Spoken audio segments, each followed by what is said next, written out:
노창현 기자님을 힘찬 박수로 모시겠습니다. 네. 네, 안녕하십니까. 네, 로창현입니다. 제가 지금 뉴욕에 있습니다. 여기는 아침 6시 10분 정도 지나고 있는데요. 사실 뭐, 이 한국의 시간을 맞추다 보니까 조금 이르게 됐습니다만, 뭐, 한국도 그렇다고 썩 좋은 시간은 아닌 것 같아요. 지금 저녁 시간이고, 그래서, 1시간 정도 뒤면은 좀 나을 것 같은데, 그래서 아마 중간이라도 좀 들어오려고 하시는 분이 계실 것 같은데요. 여하튼, 이렇게 또 시간 맞춰서 와주신 분들 반갑습니다. 그리고, 이상선 대표님, 안영욱 처장님 초대해 주셔서 감사드리고요. 뭐 이상선 대표님 그 말씀하시는데 제가 드리고 싶은 말씀을 그냥 그 짧은 그 메시지에 다 들어 놓으셨더라고요. 그래서 저도 아주 공감을 하고 오늘 이렇게 몇몇 분들은 뵀지만 또 처음 뵙는 분들이 있어서 더 좋습니다. 왜냐하면은 새로운 분들한테 계속 저의 얘기를 많이 들려드려야 되니까. 그리고 사실 오늘 얘기는 제 강연을 이제 많이 들으신 분들도 가급적 좀 새로움이 느껴지도록 제가 사실 지난 4차례 방북에서 거의 뭐 수만 장의 사진과 동영상을 찍어서 지금까지 공개한 건 뭐 한 20%도 안 되거든요. 그래서 좀 다시 다른 것도 좀 찾아보고 배열도 다시 하고 해보고 나름대로 좀 신경을 써봤습니다. 그래서 이제 다시 보셔도 새롭게 보이실 부분도 있을 거고요. 여하튼 오늘 강연은 이 경기평화교육센터가 준비한 6개의 강좌 시리즈 또 제 첫 테이프를 끊는 그런 순서가 돼서 여러 가지로 좀 책임감을 느낍니다. 그리고 좀 기본적인 어떤 북에 대한 여러 가지 좀 뭐 오리엔테이션이라고 할까요? 예, 조금 건방진 얘기 같습니다만 왜냐하면 이제 그동안 북을 많이 다녀오신 분들도 최근에 북을 다녀오신 분은 안 계실 거예요. 그러니까 최근에 북이 저는 얼마나 많이 달라졌는지 그걸 제가 이제 보여드릴 때마다 그 반응을 느끼거든요. 그래서 그런 것을 이제 생각하시면 과거에 다녀오신 북과 지금의 북이 얼마나 다른지 또 처음 보시는 분은 처음 보시는 분대로 내가 듣고 생각했던 북이 이런 데였나 이런 생각을 하실 것 같아요. 그래서 일단은 제가 준비한 PPT, 그 주로 사진입니다만 동영상도 있습니다. 그걸 한번 좀 생생하게 보시고 나중에 또 질의응답에 많은 얘기 나누도록 하겠습니다.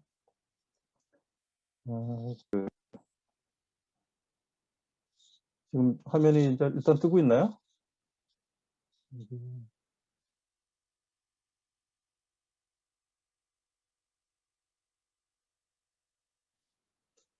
네. 내가 아는 북, 내가 모르는 북, 아주 뭐 좋은 제목입니다. 이건 지금 평양역 앞에서 제가 3차 방북 때 같은데요. 이때 이제 첫날 오자마자 평양역전으로 해서 좀 돌아가자고 했습니다. 그래서 여기서 잠깐 내려갔고 사진을 이렇게 찍었는데 뭐 제가 꼭 무슨 가짜로 이렇게 들어간 듯한 그 모습이 아니라 실제로 제가 셀카다 보니까 이렇게 됐습니다. 근데 이 평양역전 앞에 사람들이 정말 거짓말 안 보태고 4시 정도 됐나요? 하여튼 뭐 서울역전보다 사람이 많더라고요. 이것도 아주 신선한 그런 사진이었는데 어쨌든 제가 일단 소개를 조금 더 드리면요. 그 뉴스로는 지금 인터넷 미디어입니다. 2010년에 뉴욕과 서울을 기반으로 해서 창간을 했습니다. 지금 주로 이제 칼럼형, 세계 최초의 칼럼형 웹진이라고 제가 이제 소개들을 하는데, 왜냐하면 이제 100명이 넘는 그런 필진들이, 세계 한 10개국에 있는 필진들이 칼럼 뉴스라는 것을 이제 생산을 하고 있고요. 일반 뉴스는 제가 꼬리 뉴스라는 것을 하고 있는데, 어쨌든 수많은 미디어들 중에 그래도 좀 차별화된 그런 미디어가 되고자 하는 뜻에서 이 세상에 유의미한 미디어가 되겠다라는 뜻에서 11년 전 시작을 했습니다. 그리고 오른쪽 사진은 제가 1차 방북 때 제가 있던 숙소가 바로 오른쪽에 이 해방산 호텔이라는 곳이었는데요. 떠나기 전에 사진을 바로 앞에 그 노동신문이 있어서 저는 사실 올 때까지만 해도 몰랐습니다. 노동신문 옆에 숙소가 있는지. 그런데 이제 제가 신문 기자다 보니까 30년 넘게 하던 사람이다 보니까 참 반가워 갖고 언젠간 저기 한번 이제 견학을 좀 하고 싶은 생각을 하고 얘기도 하고 있는데 일단 노동신문 앞에 제가 있다는 것 자체가 뭔가 의미심장해서 뉴스로 배너를 들고 사진을 찍어봤습니다. 제가 이제 내가 아는 북, 내가 모르는 북을 이렇게 얘기를 네, 하다 보면요. 갔다 와. 예, 아직 음소거 안 된 분 계신가 봐요. 이런 얘기를 좀 드리고 싶어요. 정말 우리가 아는 북이 얼마나 되고 또 모르는 북은 어떠한가. 근데 이거는 이제 제가 한 25년 전, 30년 가까이 된 것 같습니다. 일본에 갔을 때 일본에 있는 어떤 젊은 친구가 얘기를 했는데 제가 깜짝 놀랐어요. 왜냐하면은 이 사람의 그 한국, 코리아에 대한 무지가 이 정도인가? 보통의 일본 사람이었는데, 젊은이였는데, 그 한반도, 저는 뭐 사실 한반도라는 말 별로 좋아하지 않습니다. 이 한머리 땅이라고 이제 표현을 하는데, 그 얘기는 나중에 기회가 있으면 좀 자세히 드리겠습니다.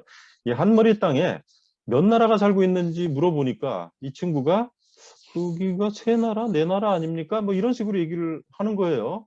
그래서 그게 왜 그런가 했더니 북한이라는 게 있고 또 조선이라는 데가 있고 또 한국이라는 게 있고 남한이라는 이제 한자어로 따지면요. 이건 또 뭐 남조선, 북조선까지 하면은 어떻게 보면 6개까지 될 수 있는데 이 친구는 그냥 별 생각 없이 그 한국에 코리아에 관심이 없는 그 보통의 일본인 입장에서 이 나라가 분단된 거는 뭐 대충 알겠는데 나라가 2개인지 3개인지 4개인지조차 헷갈리는 이런 정도로 얘기를 하길래 제가 사실 오래전 일이지만 충격을 받아갖고 지금 이런 예를 한번 드리는데요. 그럼 과연 우리가 북에 대해서 일본 사람보다 나을 게 있을까라는 이제 생각을 좀 해보고자 이제 이런 예를 들었습니다. 우리는 뭐 북을 얼마나 알고 있을까? 간단하게 이제 질문을 한번 해볼 수 있거든요. 근데 지금 1번부터 5번까지 질문이 있습니다. 근데 여러분은 이 중에서 몇 개나 맞추실 수 있을지, 물론 여기에는 이제 북역 또 전문가라고 하실 수 있는 분, 굉장히 북을 많이 다녀오신 분들이 계시니까 뭐 다 아실 수도 있겠죠. 그런데 일반적인 보통의 우리 남녘 사람들한테 이런 질문을 드리면 아마 잘 모를 거예요. 저도 역시 북을 가기까지 사실 잘 몰랐거든요. 아는 것 같은데 북을 모르는 게 너무나 많더라고요. 일단 뭐 제가 이제 질문을 드렸으니까 북의 도는 남쪽의 도가 우선 몇 개인 것 같으세요? 뭐 8개 도라고 생각하는 사람이 있는데 이제 제주도까지 해서 9개 도고요. 북에도 똑같이 9개 도입니다. 9개 도가 있습니다. 예전에 이제 우리가 해방 전에는 이제 평안북도, 함경북도에 있었던 것이 이제 양강도, 자강도 이런 것들이 이제 새로 행정지명이 생겨나면서 9개 도가 됐고요. 북에서 제2의 도시는 일본은 알겠죠. 제1의 도시는 당연히 평양일 텐데 부산 같은 도시는 어디일까? 인구 기준으로 하면 남포입니다. 그리고 또 우리랑 다른 것이 북에 특별시, 직할시가 있는데 특별시 하면 또 서울특별시 때문에 평양이라고 생각을 하는데 사실은 평양이 직할시입니다. 특별시는 개성, 남포, 라선 이런 데를 이제 특별시로 했고요. 그동안에 이제 뭐 많이 행정적인 그런 명칭도 바뀌긴 했습니다만 현재로서는 그런 걸로 알고 있습니다. 그리고 백두산. 백두산은 어느 도에 있나? 이것도 참 헷갈리죠? 이건 이제 50년대 이후에 그 북이 이제 행정 개편을 하면서 새로운 도에 소속이 돼갖고 현재 그 량강도라는 그런 이제 도에 있죠. 새로 생긴 대표적인 도가 양강도, 자강도가 있는데 그 자강도는 평안북도 바로 오른쪽에 그리고 량강도는 이 함경북도 바로 왼쪽에 그러니까 그 사이에 있는 이 양강도는 참고로 2개의 강이 있다는 얘기인데요. 바로 그 백두산 천지가 발원해서 이 두만강 압록강으로 흘러내리지 않습니까? 그래서 양쪽에 강이 있는 그런 도라고 해서 양강도라고 이름을 지었습니다. 자, 그럼 마지막에 서울의 남산에 해당되는 평양의 산이 있습니다. 이것도 잘 모르실 거예요. 남산. 그 평양도 유명한 산인데 이게 어디냐면요. 모란봉 을밀대가 있는 금수산입니다. 금수산 태양궁전이라고 들어보셨을 거예요. 그것이 바로 이제 금수산 그 기슭에 이제 이 영연이 있기 때문에 자 이렇게 북에서는 뭐 아주 간단한 너무나 상식적인 얘기 이런 것들이 우리가 정말 잘 모르고 있거든요. 이런 것들을 볼 때 우리는 어떤 이제 생각을 해야 되느냐 정말 너무 무지하다. 예. 그래서 요즘 그 북맹이라는 말을 쓰죠. 그래서 북맹타파라는 말도 하고요. 저도 사실 즐겨 썼습니다만, 이제 최근부터는 제가 북맹이란 말을 안 쓰려고 합니다. 예, 왜냐하면 요즘 그런 얘기도 있잖아요. 이 본의 아니게 제가 이 북에 대한 무지를 어떤 앞이 안 보인다라는 그런 이제 신체적인 어려움을 겪는 분들도 상처를 줄 수 있기 때문에 북맹보다는 북혐, 북증오 뭐 이런 것들로 좀 대체를 해야 되지 않을까. 그래서 북혐타파가 돼야 되지 않을까. 이 혐이란 것은 제가 혐오를 얘기할 때 그 얘기를 하는데요. 북에 대해서 우리는 알지도 못하면서 그냥 막연한 그런 편견과 고정관념에 따라서 북을 너무 모르고 또 북을 증오하고 혐오하고 이런 것들이 지난 70여 년간 되풀이됐던 그런 역사가 있습니다. 물론 그 배경에는 분단 이후에 또 동족 상전의 비극이라는 이런 너무나 큰 아픔이 있었기에 어느 정도 이해할 수 있는 부분이지만 이제 이 전쟁이 끝난 지도 벌써 70년이 지났고요.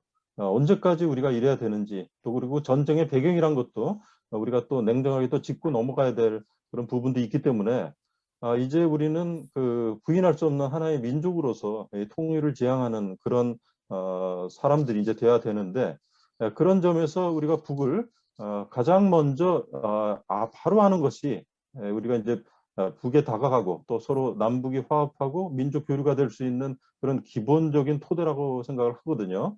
그래서 우리 아까 그 이상순 대표님이 역지사지라는 말씀을 하셨는데 제가 방북을 하고 나서 가장 좋아하는 사자성어가 바로 역지사지입니다.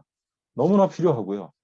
예, 서로의 처지를 내 처지처럼 생각해서 이해하고 공감하고 배려하는 그런 단어, 그런 의미가 담겨 있죠. 그런데 이 북을 이해하는데 이 역지사지라는 이 사자성어만 갖고 있으면요. 너무나 이해하기가 참 좋습니다. 그리고 공감도 되고요. 예, 그것을 우리가 인정할 필요는 없는데 단지 그들이 그 북녘에 있는 결애가 왜 그렇게 살고 있는지 왜 그런 말을 하는지 이 역지사지 자세로 보면은 상당 부분 그 의문이 풀리게 되거든요. 예, 그래서 그런 사자성어를 꼭 여러분들도 같이 염두에 두시고 북을 바라보시면 좋겠다라는 생각을 합니다. 네, 지금 배경으로 있는 제가 여기는 이제 김일성 광장이죠. 예, 우리 보통 무슨 여러 가지 군사적 열병식 큰 행사를 할 때 많이 보이던 곳인데 평상시에는 저렇게 많은 사람들 이제 차들이 지금 이게 새벽 시간입니다. 그 아침 산책을 대동강에 나왔다가 찍었는데 아주 많은 그 교통량 사람들 걸어가고요. 저기 보면은 이제 보통 초상 앞에 자전거 타고 가는 사람도 있고 걸어가는 사람도 있는데 여기서 이제 그 초상 앞에 가면은 뭐 꼭 인사하고 가는 건가 이렇게 생각하는 분들도 있는데 제가 이렇게 보니까 그냥 아무 일 없이 그냥들 지나치더라고요. 예. 그래서 이것도 이제 좀 하나의 고정관념이 아닌가 이런 생각이 들었습니다. 자, 이제 그 평양과 서울 또 이렇게 닮은 꼴 얘기가 좀 아이고 제가 넘어갔네요.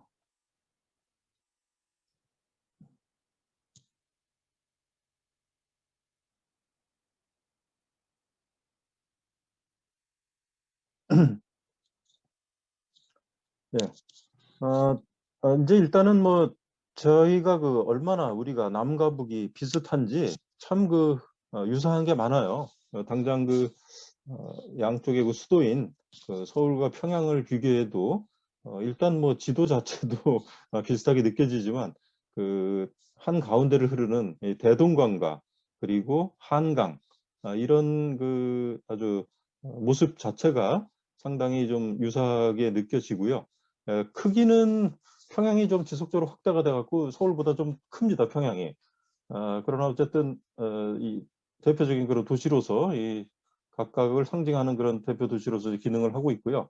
예, 왼쪽에 사진 그 주체사상탑에서 이제 찍은 사진이고요. 오른쪽 그 서울에서 이런 이제 자료 사진을 제가 이제 옮겨왔습니다. 자, 여기 서울과 평양에서 또 이제 우리가 언어 얘기를 할 수 있는데요. 서울에 표준어가 있으면 평양에 문화어가 있습니다. 그런데 이제 우리가 이제 북에 대한 고정관념 중에 그 북에 있는 말씨를 굉장히 또 착각을 하는 경우가 있어요. 이건 이제 드라마나 영화 이런 걸 통해서 또 많은 이제 그 북향민들 탈북자라고 또 하죠. 근데 저는 이제 북향민이라고 씁니다. 예, 탈북자라는 용어가 별로 그렇게 듣기 좋은 용어도 아니고 북이 고향인 북향민이라는 단어를 쓰는데 이 북향민들이 와서 말하는 것들. 근데 이 북향민들이 80% 이상이 그 양강도, 자강도, 뭐 해산 이런 쪽에 그 국경 가까운 데 오신 분들이거든요. 아무래도 그쪽이 이렇게 강을 건너오기가 좋으니까. 그래서 이분들이 사실 쓰는 말씨가 우리로 치면 이제 사투리죠. 그러니까 이제 국경 쪽, 그 북쪽에 계신 분들이기 때문에 이게 이제 평양 문화어랑 상당히 다릅니다. 제가 느끼기에는 평양 문화어가 서울 표준어랑 굉장히 비슷해요. 아주 그 흡사한 경우가 있어요. 그런데 이제 이게 우리가 한 70년대, 80년대 이후로 빠른 그 어떤 그 억양이라든지 이런 게 단어도 물론 바뀐 게 있지만 억양 같은 게 많이 바뀌었습니다. 근데 이 평양은 상대적으로 덜 바뀌었고요. 이 서울 표준어가 많이 바뀌면서 더 지금 이제 그 달라진 느낌을 드는데 그것은 이제 우리가 그 70년대 드라마나 이런 영화 이런 거 보면요. 깜짝깜짝 놀랄 때가 많습니다. 우리 영화를 보는데 북쪽 영화인가? 이렇게 느낄 정도로 말씨가 상당히 북쪽 같거든요. 그게 이제 그만큼 그 당시에 비슷했다는 것이죠. 그리고 또 참고로 개성 같은 데 가면요. 개성은 경기도였거든요. 개성은 평양보다도 오히려 서울에 가깝습니다. 그래서 말씨가 더욱 그 서울 말씨 같고요. 지금 이제 오랜 세월이 지나서 많이 이제 문화 쪽으로 갔습니다만 여하튼 이렇게 이제 서울 표준어와 평양 문화어가 나눠져 있지만 사실 많이 비슷하고 오히려 그 각각 지방의 끝에 있는 그 사투리보다는 서로 상당히 흡사하다는 그런 것을 좀 알 수 있고요. 그래서 보통 우리가 이제 북한 말씨 흉내 낸다고 하면서 하는 것들이 사실은 엉터리 말들이 많습니다. 그리고 북에서는 이제 1966년에 그런 언어 순환 운동을 시작을 해서요. 그 당시 많은 이제 고유어가 이제 등장을 했습니다. 아래 예로 들은 것처럼 여러 가지 이제 재미있는 한글들 이런 게 지금 소개를 해드립니다. 그리고 북을 이해하는 그런 이제 또 우리가 먼저 필요한 자세가요. 북이란 나라는 그한 나라이긴 틀림없습니다만 사회주의 대가정이란 말을 쓰는데요. 이건 거대한 하나의 그 패밀리처럼 생각을 하시면 됩니다. 그것은 먼저 그들이 쓰는 용어에 많이 나오죠. 어버이 수령.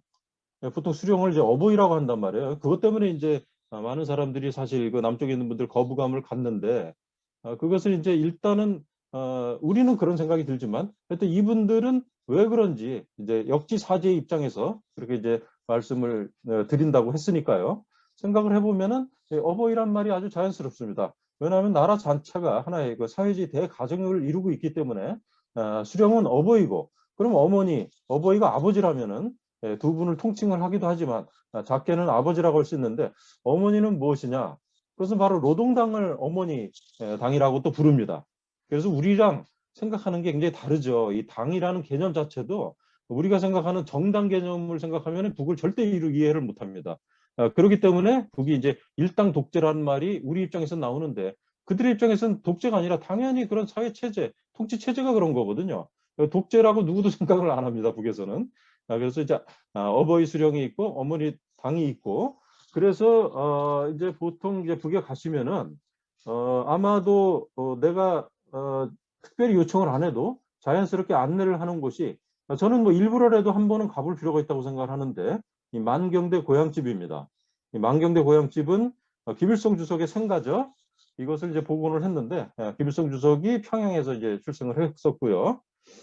이 만경대 고향집을 단순히 우리가 민속촌처럼 가는 게 아니라 북이란 나라가 왜 사회주의 대가정인지 그리고 이 북이란 나라를 이제 사실상 창건한 김일성 주석의 그 삶, 시작했던 그 삶이 어떤 것인가 이런 걸 알기 위해서라도 한번 좀 가볼 필요가 있고요.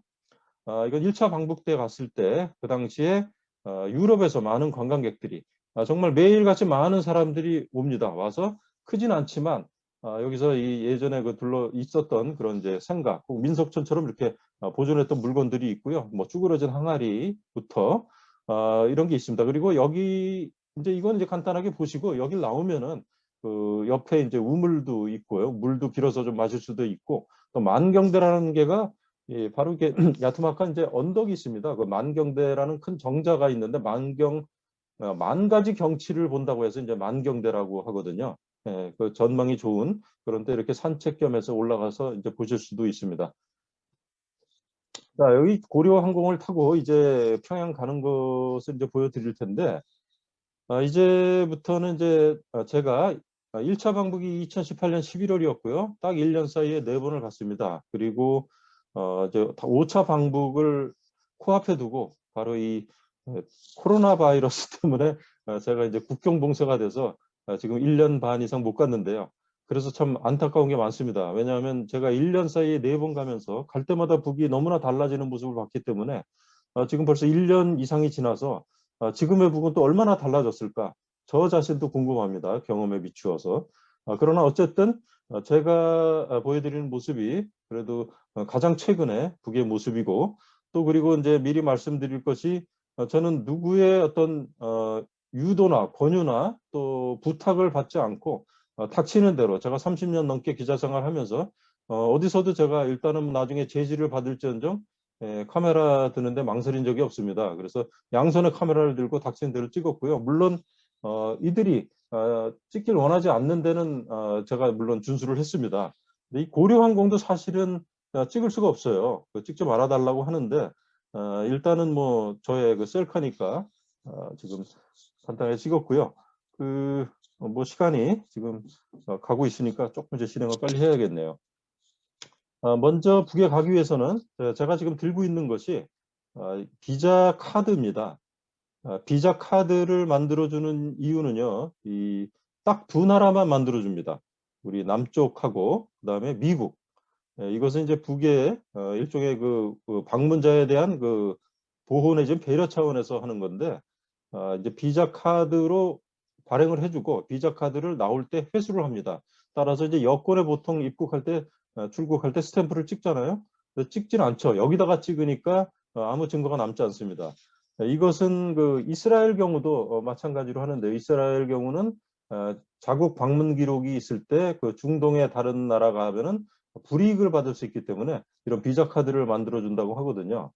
그래서 이런 것을 하는 것이지 이제 뭐 일부러 찍기 싫어서 안 찍어주는 게 아니고요. 그 밖에 다른 나라들 그 방문자들은 정상적으로 북에 들어갈 때 다 입국 스탬프를 찍습니다. 그리고 오른쪽에 이제 햄버거 있죠. 북경에서 타고 갈 때 그 탄산 단물, 코코아 탄산 단물 이를 한 잔 시키고 간단하게 이제 햄버거를 먹었고요.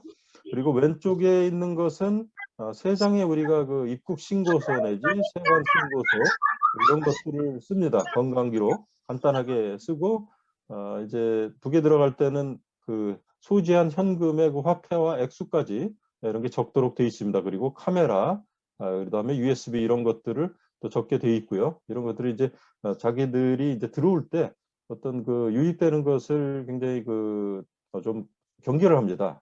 그래서 이제 그런 거 검사를 좀 하는 절차가 있고요. 그래서 사진 같은 것 이런 것들 보통 그 형식적으로 휴대폰 이렇게 검사를 하는데요. 그냥 뭐 짧게 아주 빨리 합니다. 그래서 그걸 뭐 혹시 뭐 다 하는 게 아니에요. 제가 이제 갈 때마다 느꼈지만은 보고 어쩌다가 이제 뭐가 보이면은 요거 좀 지워주시겠습니까? 이제 이런 얘기를 하고요. 특별히 까다롭지는 않습니다.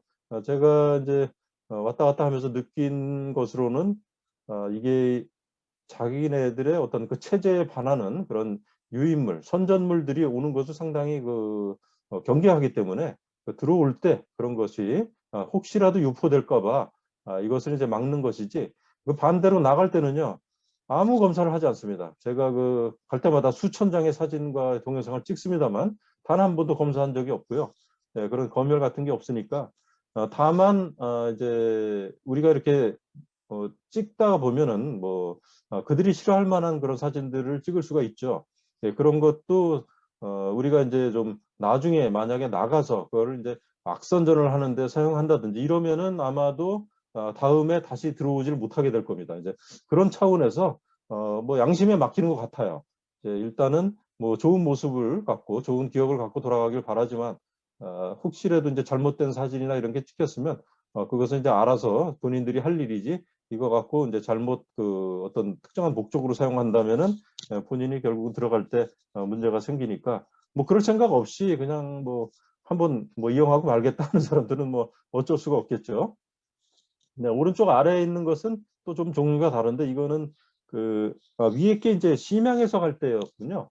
아래 것은 이제 북경에서 타고 갈 때, 보통 이제 비행기를 타고 가면 두 가지 코스로 가는데요. 북경 내지 심양.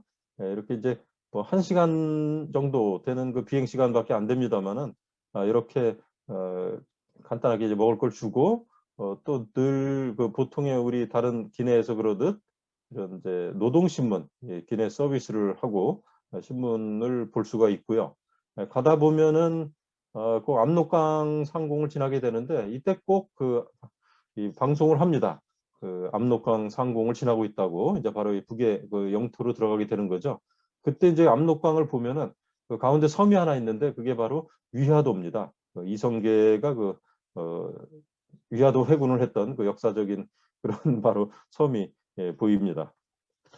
자, 여기 이제 동영상을 한번 그 순안국제공항 바로 들어오면 일단은 정말 저도 그 처음 갈 때는 뭐 살짝 이제 긴장감이 있었습니다만 이 도착 이후에는 정말 너무 마음이 편했어요. 왜냐하면은 제가 지금까지 뭐 수십 개국을 다녀봤지만 어떤 나라도 그렇게 입국할 때 그렇게 생글생글 웃으면서 부드럽게 인사를 해주고 편안하게 해주는 데를 사실 못 봤거든요. 그래서 저절로 그 마음이 높게 됩니다. 더군다나 말이 통하는 데잖아요. 그래서 제가 아주 낯선 곳에 왔다는 게 아니라 아주 오래전부터 잘 왔던 그 곳에 다시 온 듯한 그런 느낌. 예, 이래서 아주 그 기분이 좋고 흐뭇해지더라고요. 순안국제공항 모습 잠깐 보여드리겠습니다. 그래서 이제 나왔습니다. 예, 도착하고 여기 보이시죠? 예, 여기 순안국제공항 1층입니다. 예, 1층 로비 한번 구경시켜 드릴게요. 이렇게 가운데 쪽에 이렇게 보면은 봉사소가 있는데 이제 음료도 팔고 이쁘게 아주 산뜻하게 해놨습니다. 자, 심양에서 1시 5분 제가 타고 온 게 도착해갖고 베이징에서 3시에 도착하는군요. 4시 20분도 있고요.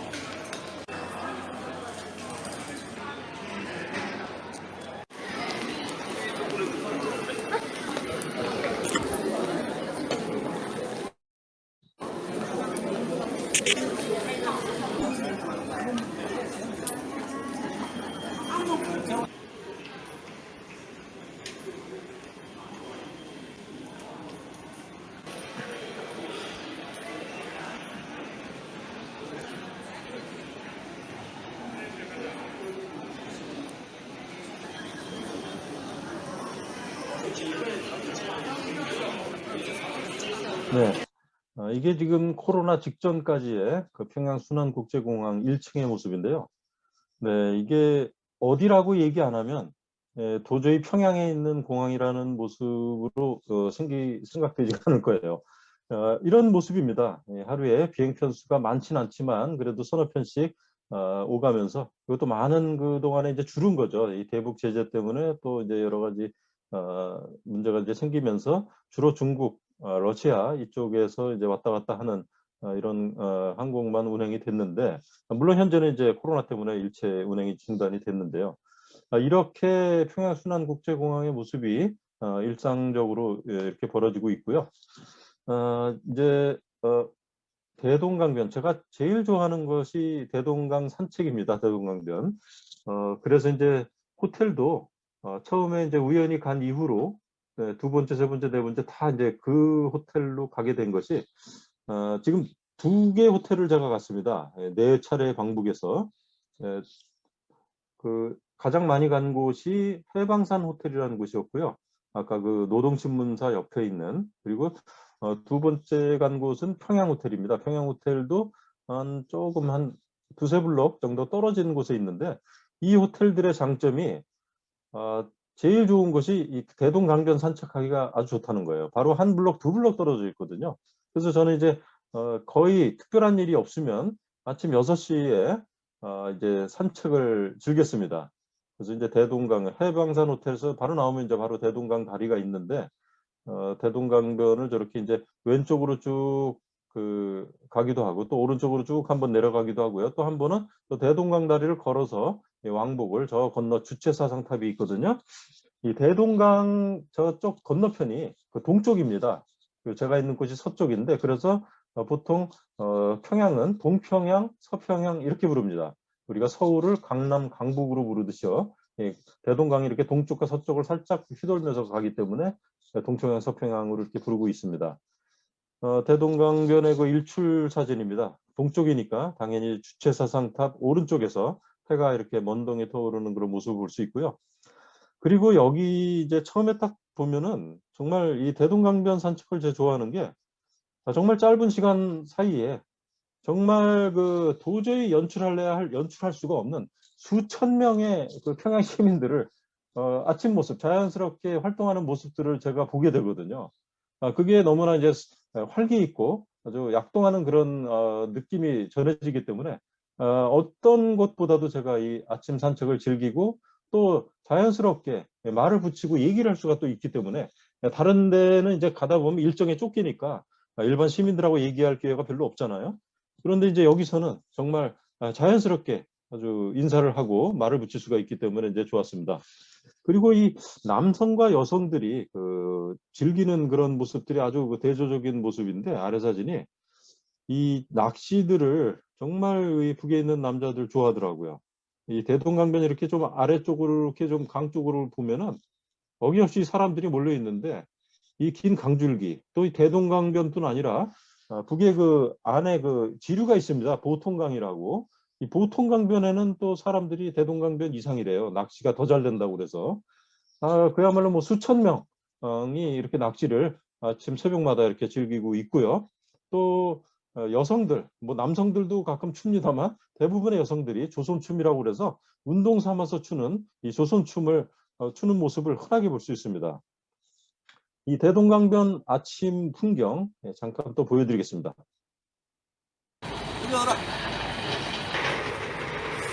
체조하는 사람, 청소하는 분, 강아지들도 많이 다니고요.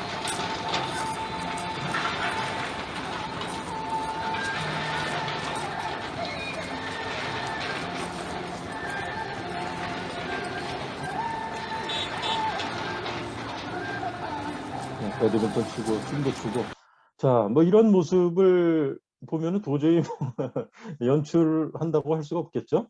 이렇게 일상적인 풍경입니다. 이렇게 많은 분들이 운동 삼아 춤을 추고 또 배드민턴 하고 또 달리고 제가 이제 그런 모습들을 많이 봤고요. 그러면 이분들이 뭐 아침에만 춤을 추느냐? 그게 또 아니더라고요. 이거는 지금 제가 오후에 한 5시 정도에 찍은 장면인데요.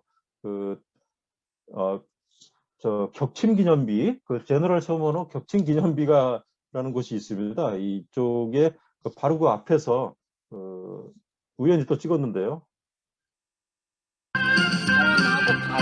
하고 완전히 동청양입니다. 이쁘다.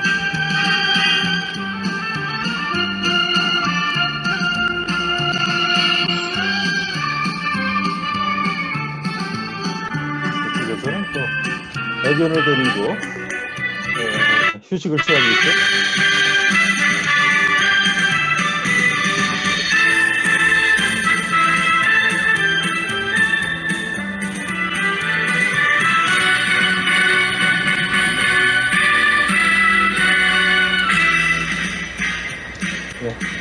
자, 이게 이제 저녁 되기 전에 그 오후 늦은 오후 풍경입니다. 이렇게 뭐 대동강변은 항상 수많은 사람들이 오고 가고 또 이게 출퇴근길을 일로해서 가는 경우도 있어요. 이게 강변하고 이 도로랑 바로 인접해 있습니다. 한강은 조금 이렇게 떨어져 있는데 우리 같은 경우는 여기는 이제 굉장히 그 접근성이 좋더라고요. 그래서 많은 사람들이 이쪽을 통해서 이쪽 길을 통해서 자전거를 타고 뭐 출퇴근하기도 하고 통학하기도 하고 그래서 평소에 아주 많은 사람들의 그 이동을 볼 수 있고요. 이렇게 지금 애견들 데리고 다니는 모습들 이게 뭐 정말 몇 년 전부터 나중에 말씀드리겠습니다만 평양 그리고 북에 이제 애견 문화가 이제 정착이 되고 있는 모습 이런 것들을 볼 수 있는 것이 참 특이했고요. 왜 이런 것을 우리는 어떻게 보면 지극히 정상적인데 상식적이고 이런 모습을 보고 사람들이 신기해하고 놀라하는 것 자체가 우리가 북에 대해서 너무나 무지하고 무관심했고 그랬기 때문이라는 것 예, 그런 것을 좀 생각할 수 있습니다. 자, 그러면 뭐 이렇게 제가 이 어떻게 보면 이 북에 있는 사람들은 정말 흥이 넘치고 뭐 어디서나 춤을 춘다는 생각이 드는데요.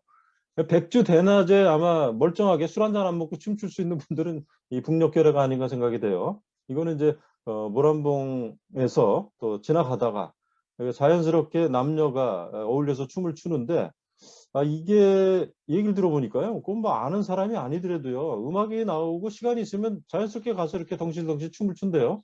예, 아까 조금 전에 어떤 여성분이 그 춤을 출 때 그냥 아주 그냥 그 춤을 아주 능숙하게 잘 추는 모습을 볼 수 있었는데 항상 그 춤을 많이 추다 보니까 춤 솜씨들이 참 큰 것 같아요.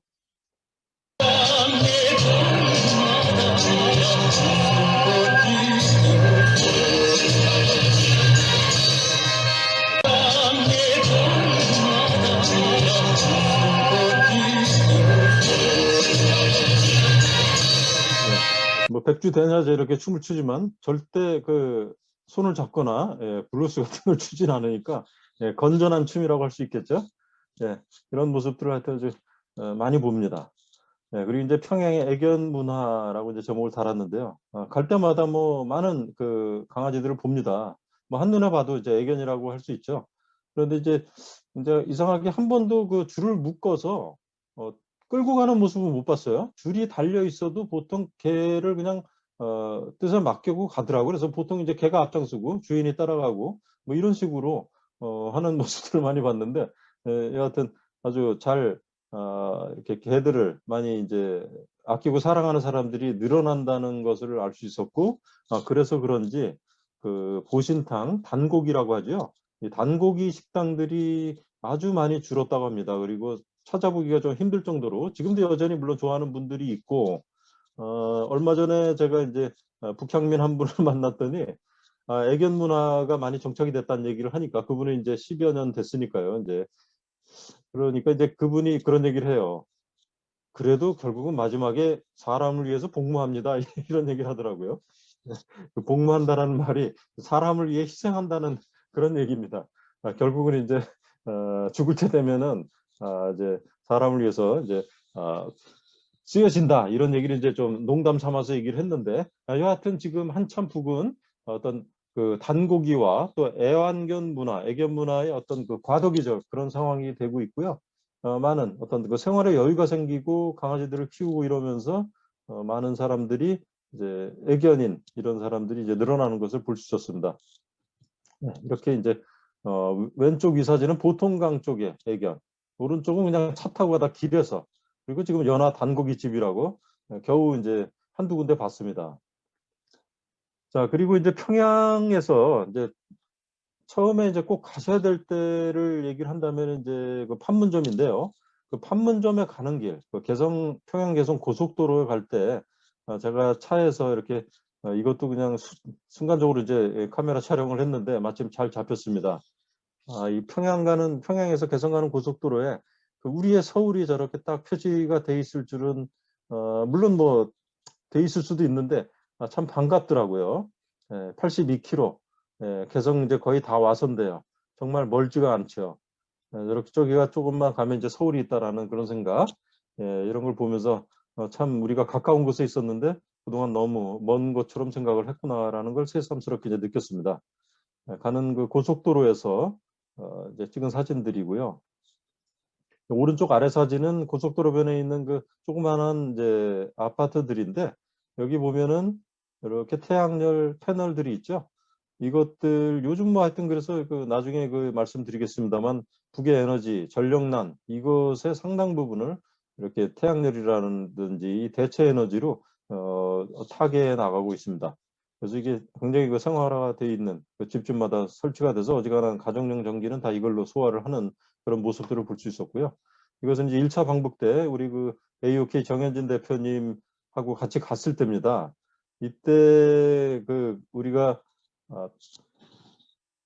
카톡을 했어요. 고속도로를 달리는 도중에 그 고려 링크에 가입을 해서 지금 이 전화기에 이렇게 나오죠. 안내 문자라든지 이런 거 뭐 200분간 무료 통화, 20개의 무료 단문 통보문, 이런 텍스트 메시지를 할 수 있다라는 그런 얘기들이 이게 뜨면서 이때 우리가 이제 미국에도 사진을 보내고 남쪽에도 사진을 보내고 그 순간 이제 카톡으로 라이브 통화를 하면서 진짜 평양 맞냐 아주 놀라워하는 그런 경험들을 했죠.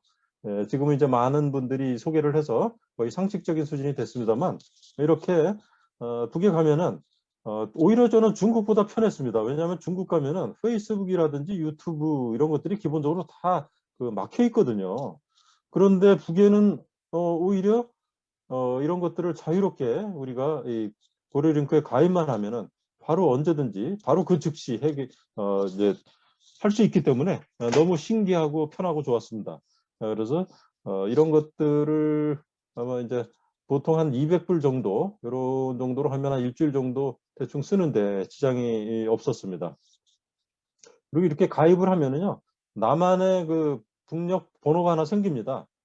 이런 번호로 이제 물론 이제 그 호환성은 없습니다. 이 북녘 주민들하고는 우리가 이제 외부 세계랑은 통하는데 이 내부에 이제 북녘 주민들이 쓰는 그런 인트라넷하고는 이제 공유할 수 없게끔 돼 있기 때문에 아쉽지만 제가 전화도 한번 직접 걸어봤어요. 우리 안내한테 전화를 걸어보는데 이제 녹음 그 메시지가 나오더라고요. 될 수가 없다는. 그리고 이제 그 판문점을 가기 직전에 판문관이라는 데를 갔거든요. 예, 가다 보니까 완전히 여기는 이제 하나의 그 관광 코스, 예, 그런 견학 코스가 돼 있는데 굉장히 우리가 이제 전방에 간다고 그러면 이제 긴장감을 느끼지 않습니까? 그런데 일단은 이런 기념품 상점부터 만나니까 또 마음이 풀어지더라고요. 이 안의 모습. 그리고 이쪽에 제가 사진을 또 찍고서 나중에 발견했는데 왼쪽 아래 이렇게 지금 잘 이게 흐릿합니다만 LG 마크가 있습니다. 예, LG 그 실외기가 이 에어컨 그 실외기 같은 것이 있어서 이것도 좀 반갑더라고요. 나중에 이걸 보고 나서 많이 언제 여기 이제 공급이 됐는지 모르겠습니다만 이런 모습을 봤고요. 예, 들어가시면 이렇습니다. 예, 개성 고려인삼을 이제 사람처럼 형상화해갖고 그런 한복, 조선 옷을 입혀놓고 여러 가지 기념품, 아주 다양한 상품들을 볼 수가 있습니다. 네, 고려인삼차부터 뭐 그림부터 아주 그냥 종류별로 굉장히 많습니다. 이렇게 이게 바로 이제 바로 우리가 그 판문점 들어가기 직전에 있는 곳입니다. 여기서 이제 차를 타고 한 1km 정도 들어가면은 바로 이제 판문각이 나오죠. 판문각에 이제 들어가기 전에 두 가지 중요한 역사적인 장소를 볼 수가 있는데요. 여기식으로 이제 정전회의장을 정전담판회의장이라고 썼고요. 그리고 정전협정조인장이라고 이렇게 두 곳의 건물들이 있습니다. 정전담판회의는 정전협정을 하기 전까지 수많은 회의를 쪽 인민군 그리고 유엔군 대표들이 했죠. 그런데 이제 좀 궁금해지는 게 왜 이 정전담판회의장이나 정전협정조인장은 북쪽 영토에 있을까? 판문점에 있어야 정상일 것 같은데 이상하다 이제 생각이 들 거예요. 그런데 이게 당시 그 전쟁이 일어나고 1년 조금 지난 51년 10월부터 유엔군 측의 요청에 따라서 이 정전 회의가 시작됩니다. 그러니까 당연히 요청한 사람이 요청 받은 사람 입장에서 이제 어디로 뭐 오라우 뭐 이렇게 되겠죠. 그러니까 이제 북쪽에 마침 이제 여기에 이제 민가도 있는 이런 쪽에 그 회의장에 오도록 해서 여기서 이제 수많은 회의를 했습니다. 51년 10월부터 회의를 했으니까 정전협정이 53년 7월이니까 1년 반 이상, 예, 굉장히 오랫동안 그 2년 가까운 시간을 회의를 했으니까 많은 회의를 했죠.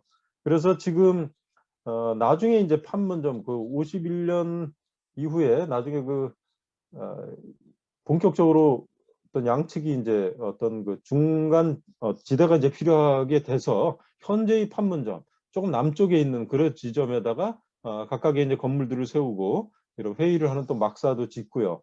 그렇게 돼서 지금은 여기보다 약간 남쪽에 그렇게 위치하게 돼서 이 남쪽에 있는 분들이 판문점 견학을 가도 이런 정전협정 조인장이라든지 회의장이라든지 이런 것을 볼 수가 없게 돼 있습니다.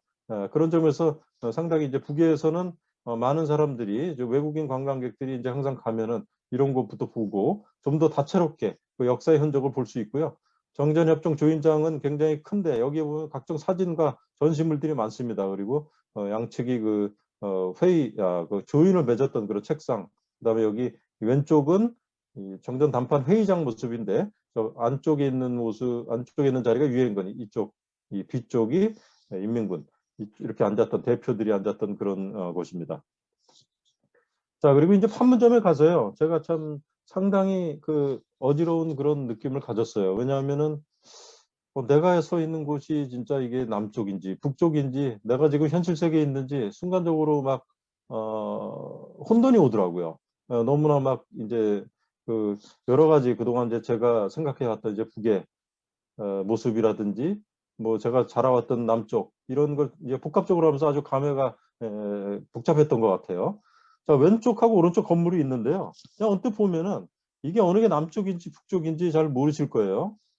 왼쪽에는 이제 제가 이제 촬영한 이 자유의 집이고요. 오른쪽이 판문각입니다. 예, 자료 사진인데, 이게 남쪽에서 보는 게 이제 우리가 판문각을 보겠죠.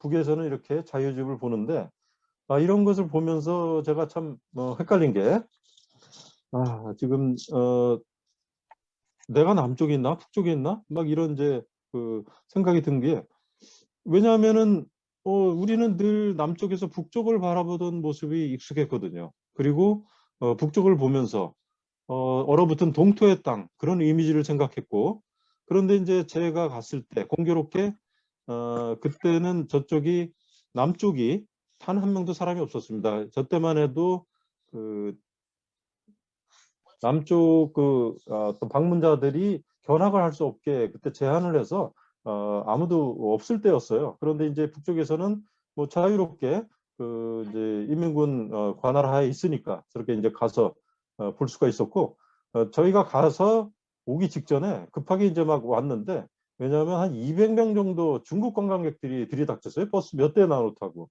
뭐 아시다시피 중국 관광객들 뭐 보통 뭐 시끄러운 분들이 아닌데, 이분들이 그냥 와서 그러니까 우리가 안내원이 화들짝 놀라면서 우리 빨리 갑시다. 쟤네들 시끄러워서 이 정신없다고. 그래서 이제 왔는데, 이렇게 많은 관광객들, 우리가 보통 북쪽을 볼 때 굉장히 그 참 아주 독재 어떤 그런 치하에서 그 정말 신음하는 그런 불쌍한 동력 동포들이 있다고 생각하는 그런 북쪽의 모습이, 반대로 보면은 또 남쪽에 왜 저렇게 그 기주군도 고요한가, 뭐 이렇게 생각할 수도 있는, 이것도 또 역지사지가 될 수 있고, 이런 생각을 상대 입장에서, 상대의 눈에서 또 바라보는 또 생각을 또 할 수가 있을 것 같습니다. 그런 사진들, 그리고 여기 아래 이 인민군들이 이 앞쪽을 보고 있는, 바로 여기 있는 사람들을 이제 확대해서 찍은 건데요. 그리고 여기 보면은 우리 남쪽하고 북쪽 그 분리선 있죠? 우리 문 대통령, 그리고 또 트럼프 대통령도 여길 건너갔다 온 그런 바로 장소인데, 예. 그리고 이제 이쪽에서 개성공단을 어렴풋이 볼 수 있습니다. 그런데 여기 와서 또 놀랬던 것이, 저는 개성공단이 북쪽에서 볼 때 저렇게 남쪽 깊숙이 들어가 있는 줄 몰랐어요. 전 남쪽 땅인 줄 알았어요, 처음에. 그런데 저기가 바로 개성공단이라고 하더라고요.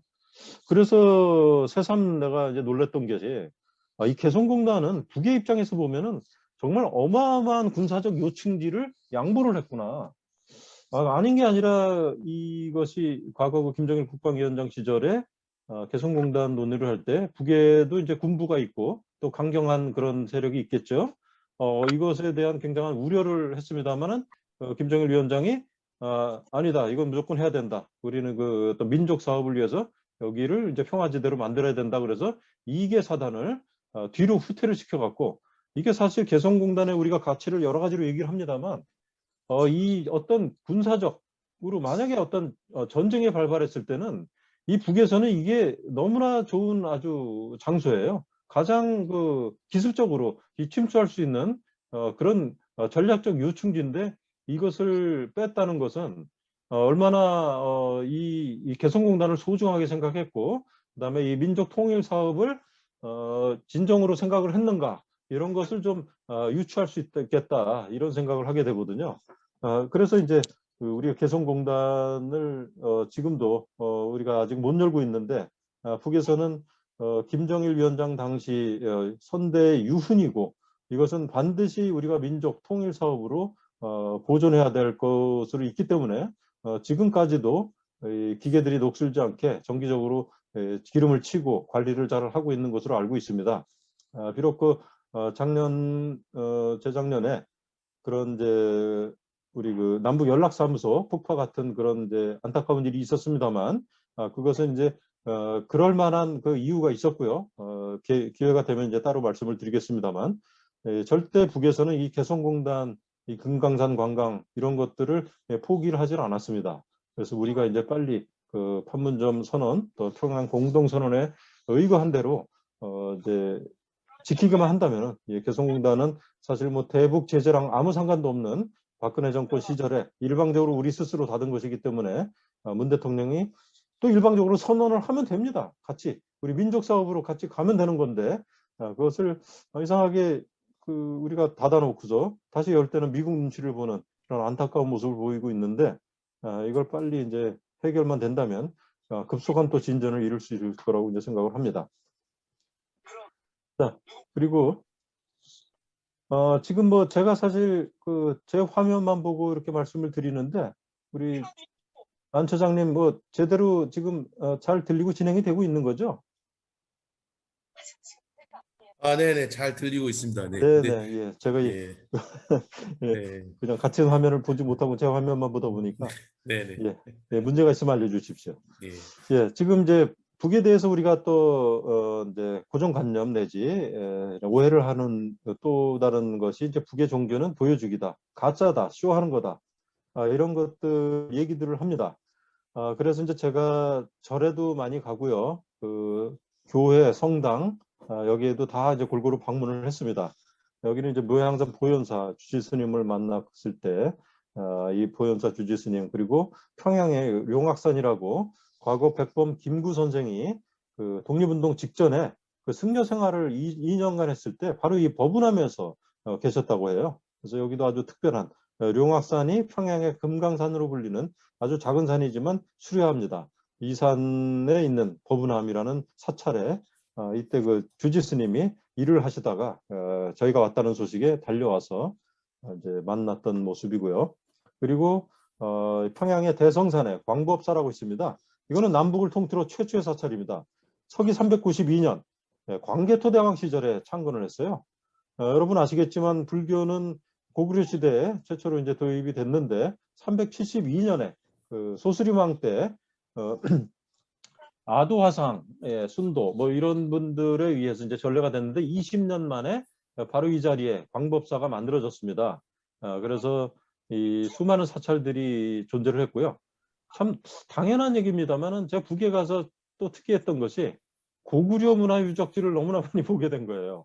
근데 가만 보니까 남쪽에서는 그간에 이 백제 문화 유적, 또 신라 유적지를 많이 봤지만 고구려 유적지는 거의 본 적이 없었거든요. 이게 이제 한강 이북에 그 고구려의 어떤 통치 기반이 있었기 때문에, 또 이 북은 고구려의 또 문화의 중심, 역사의 중심이니까 당연히 그런 문화 유적지가 많을 수밖에 없었다. 그래서 그것도 아주 색다르고 좋았습니다. 자, 이런 광법사 스님들하고도 얘기를 하고요. 그리고 오른쪽에 이 광법사의 역사를 말해주는 아주 오래된 이 당간지주라고 큰 이 비석처럼 생긴 큰 긴 돌이 있죠. 이게 사람 키보다 훨씬 큽니다.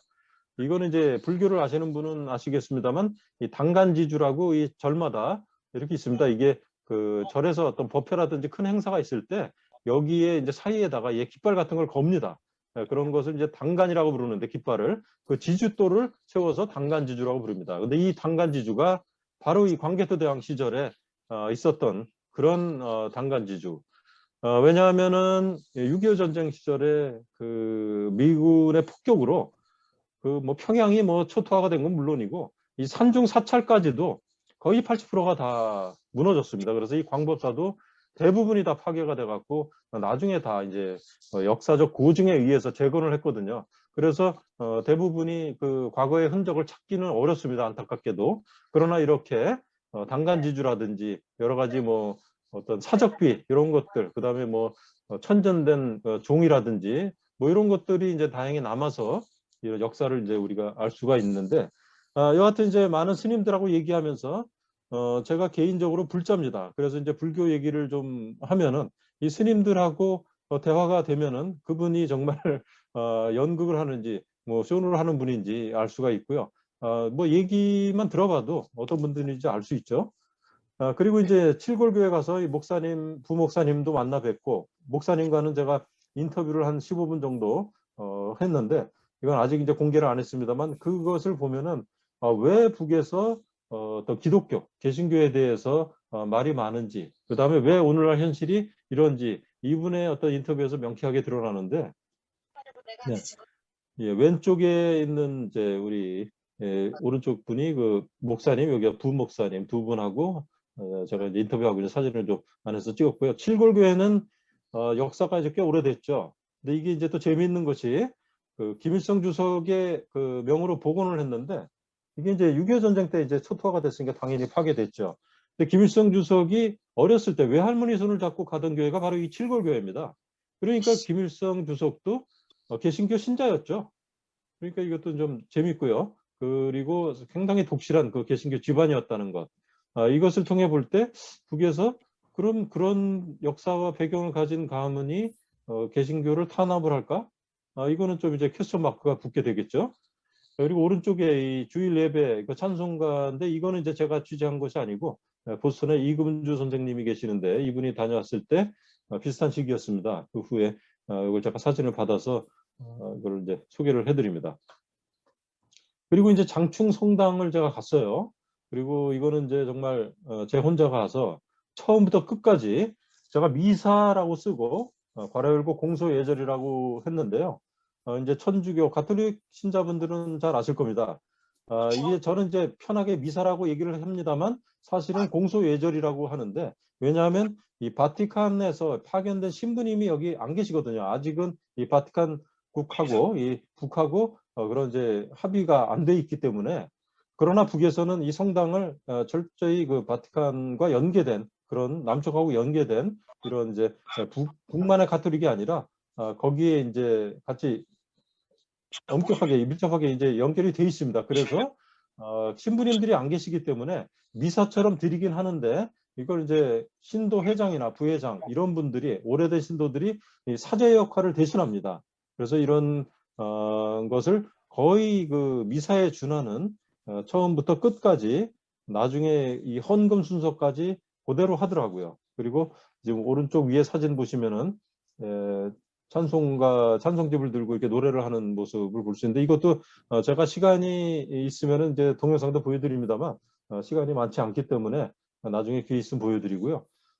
진짜 이걸 보시면은 아주 굉장히 저는 사실 여기서 굉장히 감동을 느꼈습니다. 30분간 있으면서 거의 풀로 동영상과 사진을 찍으면서 정말 많은 분들이 진심으로 그 기도하는 모습 그리고 또 놀랐던 것은 처음부터 끝까지 단 한 번도 김일성, 김정일, 김정은 이런 전현 지도자들의 이름이 한 번도 거론되지 않았다는 것. 한 번도 부르지 않았고요. 오히려 아버지 하나님 소리만 여러 차례 나왔습니다. 그런 것이 만약에 저분들이 가짜라면은 저렇게 할 수 있었을까? 그리고 우리가 이 전현 지도자들은 정말 신성시되는 분들인데 저기서 저렇게 거론 안 하고 아버지 하나님만 찾을 수 있을까? 이런 것들이 제가 좀 다시 한번 생각하게 되는 계기가 됐고 어쨌든 여기 있는 분들, 종교인들, 신자들하고 많은 얘기를 하면서 내린 결론은 북의 종교는 분명히 자유가 있다. 그런데 잘 믿는 사람이 없다. 그것은 여러 가지 이유가 있습니다. 이제 북의 그 6.25 때 모든 종교 시설이 파괴된 이유 그리고 또 소위 그 미국을 하나님의 나라라고 이제 생각을 했대요. 이 평양이 예전에 그 동방의 예루살렘이라고 부를 정도로 이 개신교가 아주 활성화되어 있는 그런 도시였는데 그때 이제 6.25 때 그 미군 폭격으로 이 초토화가 되면서 어떻게 하나님의 나라에 있는 그런 사람들이 이렇게 이 종교시설까지 무자비하게 파괴할 수가 있느냐. 그거에 대한 반감, 실망, 분노 이런 게 이제 어우러지면서 이제 많은 신도들이 이제 떨어져 나가는 그런 계기가 됐고 그 후에 북에서도 아까 그 칠골교회를 이제 김일성 주석이 복원하라고 명을 내렸을 정도로 오히려 믿게끔 장려하는 측면도 없지 않아 있는데 믿지 않는 이유는 굳이 그런 필요성을 느끼지 않는다는 거죠. 이건 이제 제 나름대로 생각해 보기로는 북에서도 그렇고 사실 남쪽에서도 많은 종교를 믿는 신자들이 솔직히 기복 신앙입니다. 복을 바라는 신앙이죠.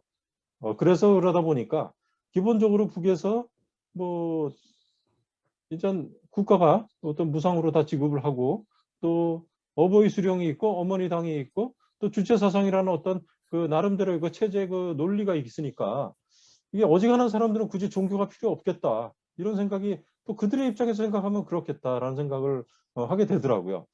그런 점에서 오히려 저는 지금 남아있는 지금 성당이나 교회 그리고 사찰을 다니는 이 소수의 신자들 지금 개신교 신자들이 제가 듣기로는 2만 명 정도 등록 교인들이 있다고 합니다. 예, 가톨릭은 한 2천여 명 되고요. 그리고 이제 평양에는 교회가 두 군데가 있고 봉수교회, 칠골교회가 있고 각 도시에 그 가정교회식으로 많은 그 예배를 드린다고 합니다. 그래서 이렇게 소수이지만 이런 분들은 저는 진실한 신도, 진짜 신도가 아닌가라는 생각을 해요. 단지 기복신앙이 아니라 그들에게 주체 사상이 있고 어버이 수령이 있음에도 불구하고 그들의 어떤 그 정신적인 그런 진리의 탐구를 위한 그런 갈증을 해소할 수 있는 것은 이 종교다. 그렇기 때문에 바로 이분들은 쇼를 하는 게 아니라 오히려 정말 진실한 그 성도들이고 신도들이 아닌가 이런 생각을 저는 하게 됐습니다. 자, 그리고 또 우리가 북에 대해서 그 고정관념, 장애인이 없다. 예, 한 10여 년 전까지만 해도 장애인이 있으면 뭐 태어나면 뭐 아기를 막 죽인다. 장애인은 지방으로 안 보이게 다 귀양본에도 보낸다 이랬는데 제가 정말 이건 차에서 지나가면서 찍은 그런 장면들인데 일주일 사이에 2차 방북 때 찍은 사진입니다. 왼쪽에 이건 동영상도 있습니다만 이 휠체어 장애인을 2번 만났고요. 딱 일주일 사이에요. 그다음에 목발 장애인을 제가 우연히 가다가 한번 이렇게 장애인들이 오히려 서울에 다닐 때보다도 더 자주 봤습니다. 우연의 일치였는지 모르겠습니다만. 그리고 제 과학기술 전당의 오른쪽에 있는 장애인 열람실에서 찍은 사진입니다. 이건 이제 농아, 그다음에 이제 그 앞을 안 보이는 분들 이런 분들을 위해서 점자 프린터나 점자 모니터, 그다음에 수화 이런 안내, 수어라고 하죠. 북에서는 손말이라고 합니다. 우리말을 쓰니까 손으로 말을 한다고 그래서 손말이라고 하는 표현을 쓰는데 이런 것들이 아주 설비가 잘 되어 있습니다. 그래서 예전에는 뭐 그런 게 있었을 것 같아요. 우리도 어떤 장애인에 대한 차별적인 시각 이런 게 있었으니까 북도 우리랑 같은 민족이고 같은 정서를 갖고 있다 보니까 뭐 비슷한 면이 있었을 텐데 적어도 지금 평양 북에서는 평양은 장애인 친화 도시가 돼 가고 있고 많은 사람들이 이 장애인들도 불편 없이 교육을 받고 외출할 수 있도록 되고 있다라는 그런 걸 볼 수 있었습니다. 네, 아이고 또 이게 전에 이렇게 떠네요.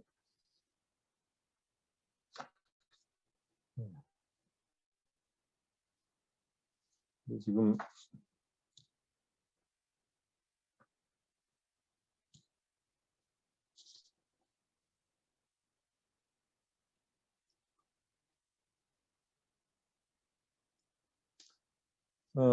제가 이제 이거는 이제 평양에 바로 그 시외를 벗어나면 그 평야지대가 나오는데요.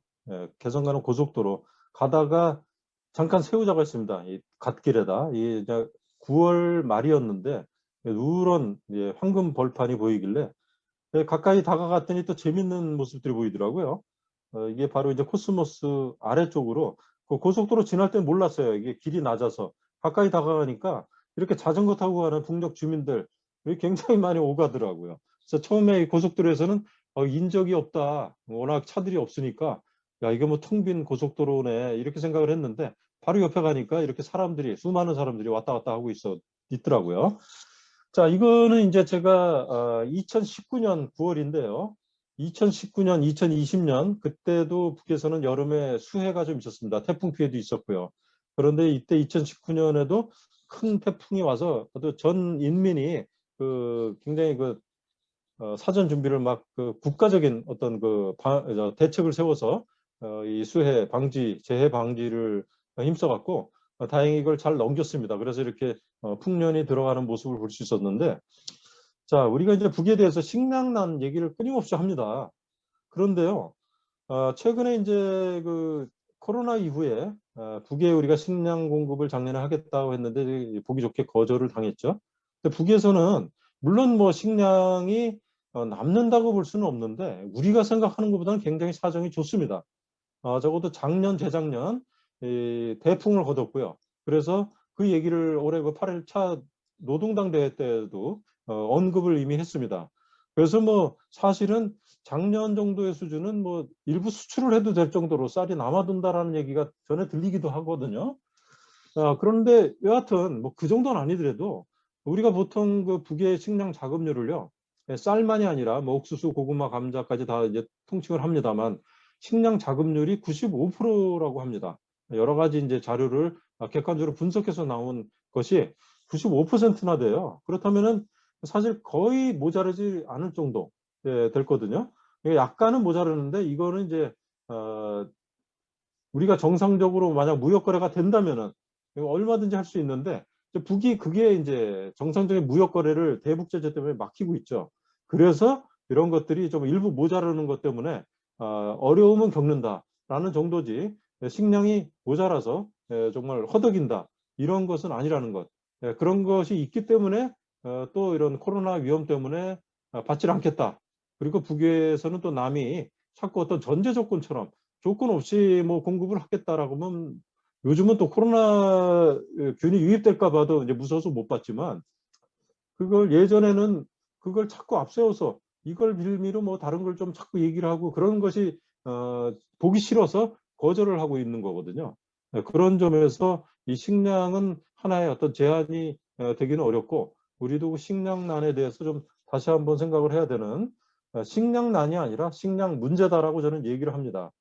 그 이유는 바로 조금 전에 말씀드린 것처럼 사실 그 5% 정도 모자라는 것을 정상적인 무역 거래로 해결할 수 있는데 그걸 못하게 하기 때문에 그런 정치적인 문제, 국제적인 문제로 북에서는 이런 식량 문제를 좀 겪을 뿐이지 식량난이라는 것은 있지는 않는다라는 것을 또 이제 증명을 할 수 있는 또 체험적인 사례가 보통문 거리고기 상점에서 여기에는 이제 보통문 쪽에 북에 그 우리 남대문, 동대문과 같은 문이 두 곳이 있습니다. 그 중에 하나가 보통문인데 인근의 그 거리고기 상점이 이 상점은 원칙적으로 그 방문자들 외국인들이 가지 않아요.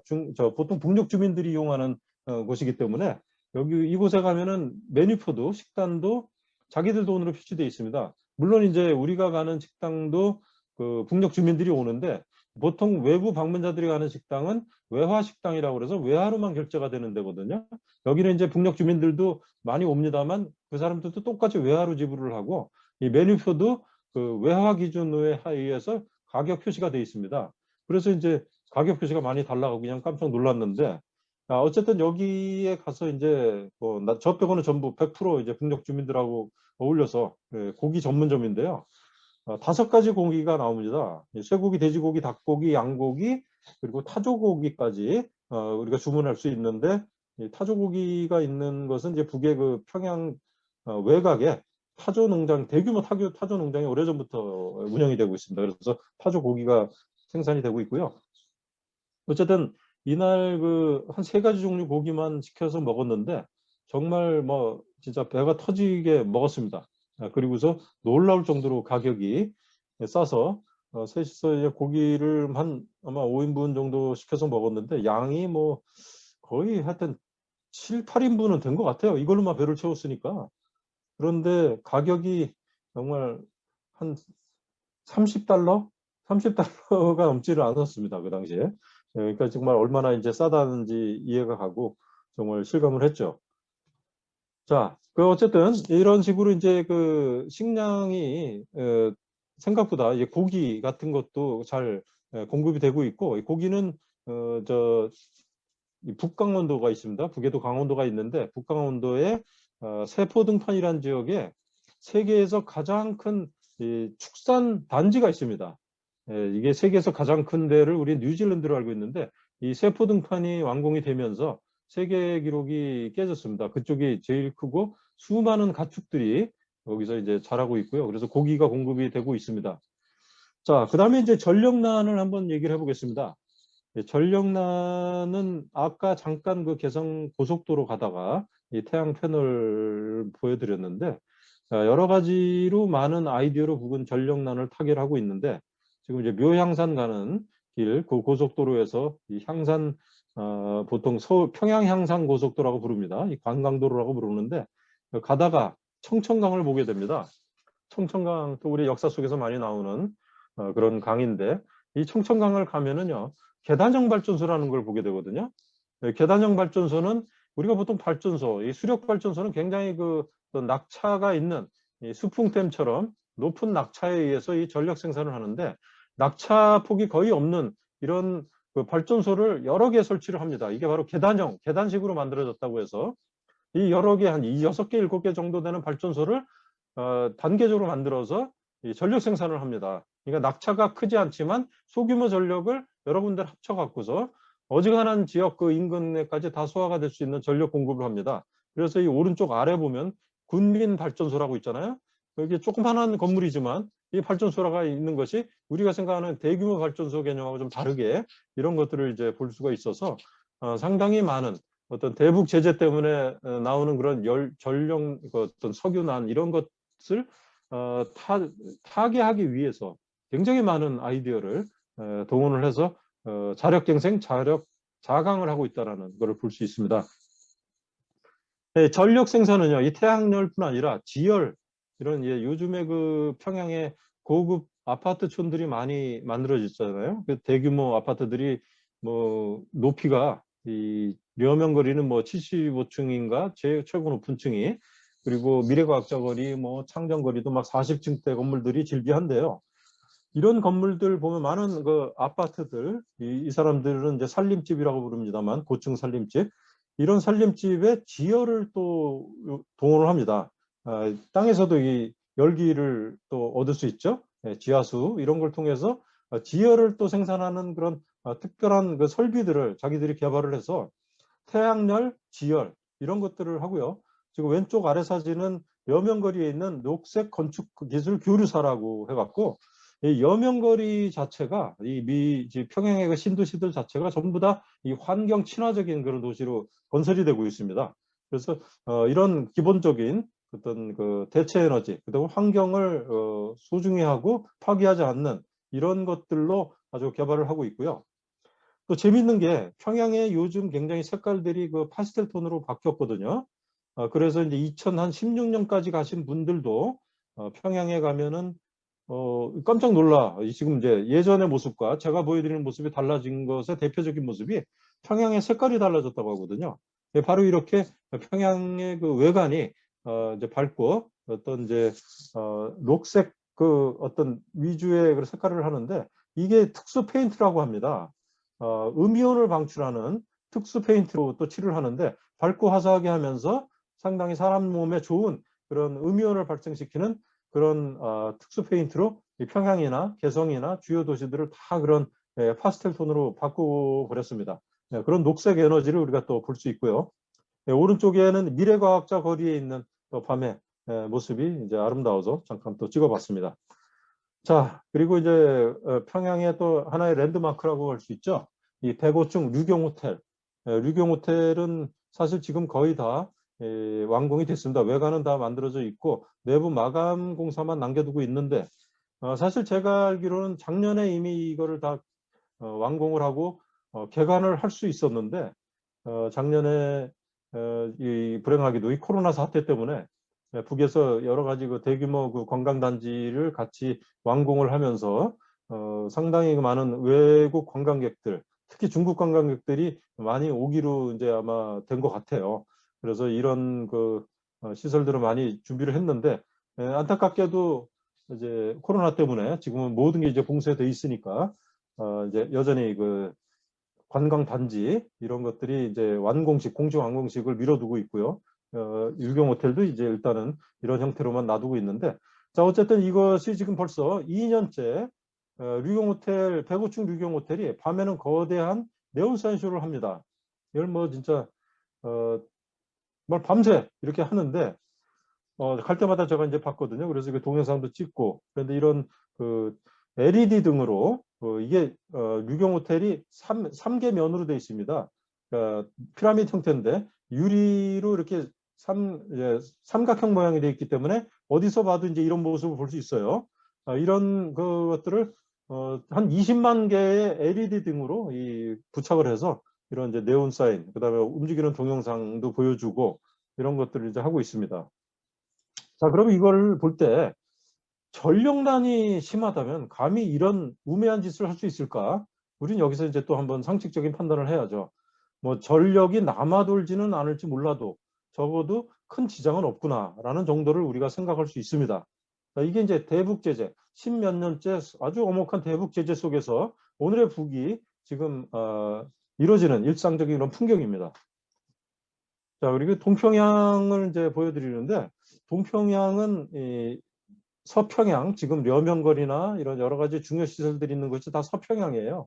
그래서 거기를 본평양이라고도 부르기도 하는데, 이쪽에 비해서 상대적으로 조금 주택단지 위주로 돼 있어서 여기가 조금 큰 건물들이 적고 약간의 그런 낙후된 모습처럼 보이거든요.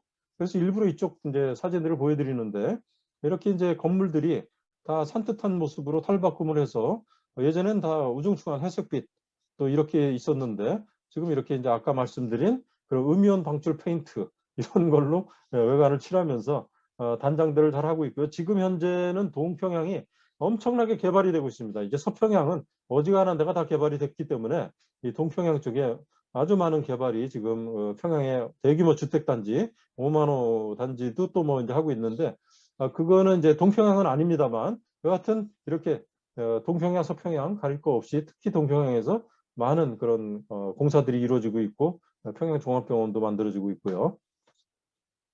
자, 그리고 이제 북은 또 보통 하면 북의 강점을 저렴한 인건비, 그 다음에 자원, 풍부한 지하 자원 이렇게 얘기를 하거든요. 그런데 사실 이거에 대해서도 우리가 좀 달리 생각을 해야 됩니다.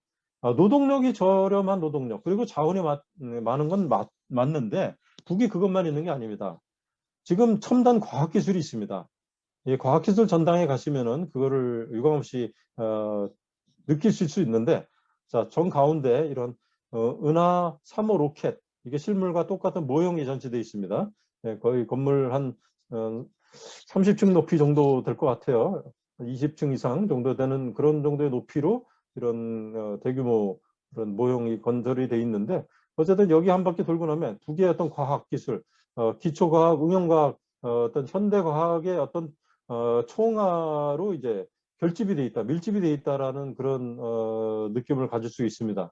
이런 첨단 과학 기술이 오늘날 북에서는 지금 이제 핵무력 완성 선포 이후에 이걸 이제 민생 경제로 돌리고 있거든요. 그래서 지금 그 민생 경제에 이 첨단 과학 기술이 도입되면서 이 민생 경제가 또 아주 덩달아 어떤 덕을 보고 있는 이런 상황이거든요. 그래서 지금 이제 사람들이 궁금해하는 게 어떻게 이렇게 엄격한 제재를 받고 있는데 오히려 북은 경제가 발전이 되는 듯한 이런 미스테리한 모습을 보이느냐. 그 비밀의 일단이 바로 이런 것에 있습니다. 지금 민생 군수경제를 민수경제로 돌리고 있다는 것. 그동안 발전됐던 개발했던 수많은 첨단 과학기술이 민수경제로 오면서 세상에 없던 제품들이 만들어지고 있는 그런 상황이라는 것. 그래서 우리가 한번 좀 북을 이게 대북 제재로만 해서 이게 조이는 것이 꼭 능사가 아니라는 것을 우리가 이제 한번 생각해 볼 수 있고요. 여전히 이 과학기술 전당의 그런 모습 사진들 보여드립니다. 수많은 컴퓨터들이 층층별로 있었고요. 아이들이 이렇게 컴퓨터를 보고 있고, 자, 이 과학기술 전당에서 만난 리승기 박사, 이분하고 제가 대화는 못했습니다. 왜냐하면 이분이 지금 살아계시질 않고 지금 이게 밀랍 인형입니다. 아주 실물하고 거의 똑같이 만들었죠. 리승기 박사는 아시는 분은 아시겠지만 비난론이라는 정말 이 세계 최초로 비난론을 그 상용화한 분이거든요. 이걸 개발을 해서 원래 남쪽 출신인데 북에 가서 비난론을 개발을 해서 지금 뭐 엄청난 그 영웅처럼 대접을 받고 과학기술 전당에서 아주 자랑스럽게 따로 전시관이 만들어질 정도로 되어 있습니다. 그리고 이 리승기 박사는 북의 원자력 연구소의 초대 연구소장입니다. 그래서 이제 북에서는 뭐 핵 과학기술에 관여한 분들이 여러 분들이 많거든요. 누구 한 분을 딱 통칭할 수는 없는데 이분이 어쨌든 핵과학기술의 그 시초가 된 원자력 연구소 50년대 만들어졌는데 그때 초대 연구소장을 지낸 그런 박사입니다. 그래서 북에서 자랑하는 이 비난로이라는 건 석탄, 그 무연탄, 이 석회석에서 이 합성 섬유를 만든 아주 그 최초의 그런 그 기술을 개발해서 상품화한 그런 주인공입니다. 그리고 국민소득이 $1,000란 1,300달러 정도 되죠. 2020년에 이렇게 이제 자료를 보니까 그건 뭐를 근거로 만들었는지 모르겠습니다만 어쨌든 발표를 우리 남쪽에서 언론들이 그렇게 했는데, 자, 그런데 이제 국민소득이 $1,300라고 하는 나라의 그 생활 수준이 지금도 이렇게 보셨습니다만, 이거는 뭐냐면요. 2019년 9월에 열린 평양 국제상품 전람회입니다. 이 국제상품 전람회에 제가 그 일주일간 진행됐을 때 이틀 가면서 수많은 사진들과 동영상을 찍었는데요.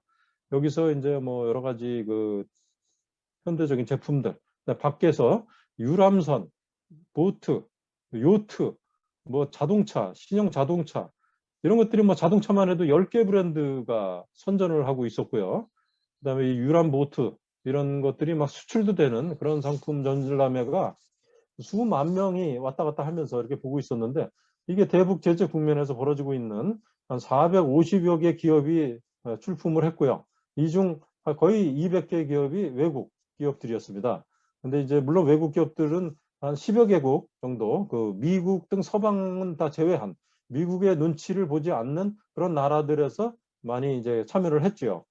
여하튼 그런 가운데서 이렇게 국제상품 전람회가 활발하게 하면서 그 99.9%그 북의 주민들이 이쪽에 와서 물건도 사고 또 이제 계약도 맺고 하는 그런 모습을 보면서 이게 북의 어떤 내수 경제가 우리가 생각하는 것 이상으로 굉장히 자리를 잡았다.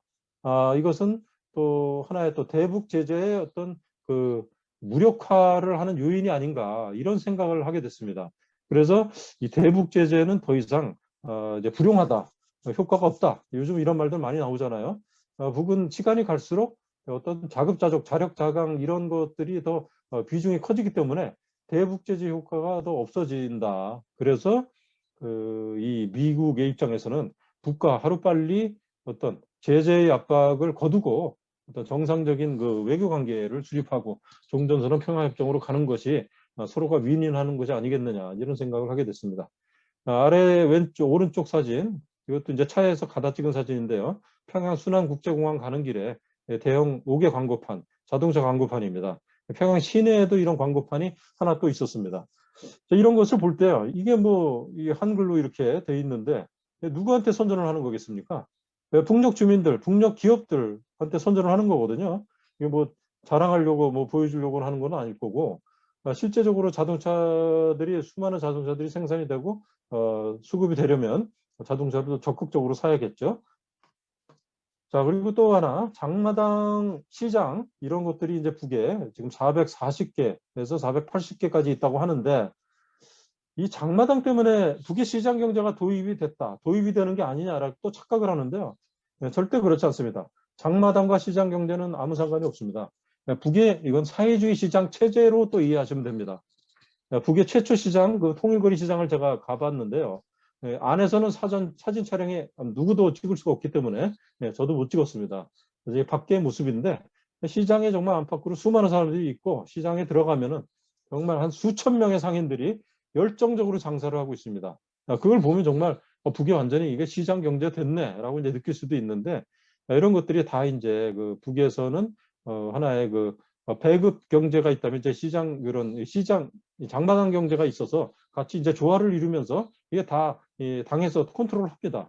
그렇기 때문에 이 주민의 입장에서는 배급도 받으면서 또 적당히 또 자기가 또 이렇게 얼마든지 시장 경제라고 한다면 굳이 시장 경제라고 할 수 있는 장마당 경제를 통해서 또 돈으로 만들 수 있고 또 다른 물건으로 바꿀 수도 있는, 이런 것에서 굉장히 그 좀 풍족해지고 여유로운 삶이 되고 있다라는 이제 이런 얘기를 좀 드릴 수가 있겠습니다.